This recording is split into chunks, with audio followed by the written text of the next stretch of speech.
আসসালামু আলাইকুম। নামাজ বেহেশতের চাবি। আল্লাহর কাছে উপস্থিত হওয়ার অন্যতম মাধ্যম এটি। নামাজের প্রতিটি অংশই মহান আল্লাহর প্রশংসা ও তারই কাছে সাহায্য চাওয়ার আবেদনে ভরপুর। সানা নামাজের ভেতরের একটি অংশ।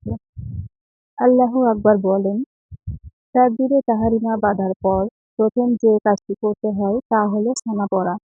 এজন্য এটাকে শুরু করার দোয়া বলা হয়, কেননা এটি তাকবীরে তাহরিমার পর পড়তে হয়।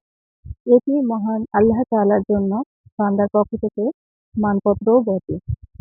আর এটি পুরো নামাজের প্রথম রাকাতে একবারই পড়তে হয়। আবু সাঈদ খুদরী রাদিয়াল্লাহু থেকে বর্ণিত, তিনি বলেন, আল্লাহর রাসূল সাল্লাল্লাহু আলাইহি ওয়াসাল্লাম নামাজ শুরু করে তাকবীরে তাহরিমার পর বলতেন, সুবহানাকা আল্লাহুম্মা ওয়া বিহামদিকা ওয়া তাবারাকা ইসমুকা ওয়া তাআলা জাদ্দুকা ওয়া লা ইলাহা গায়রুক। অর্থ, হে আল্লাহ, আমি তোমার পবিত্রতা ঘোষণা করছি।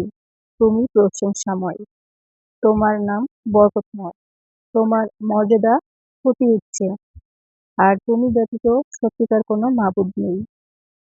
কেউ একা বা জামাতে নামাজ পড়ুক, উভয় অবস্থায় সানা পড়া সুন্নত।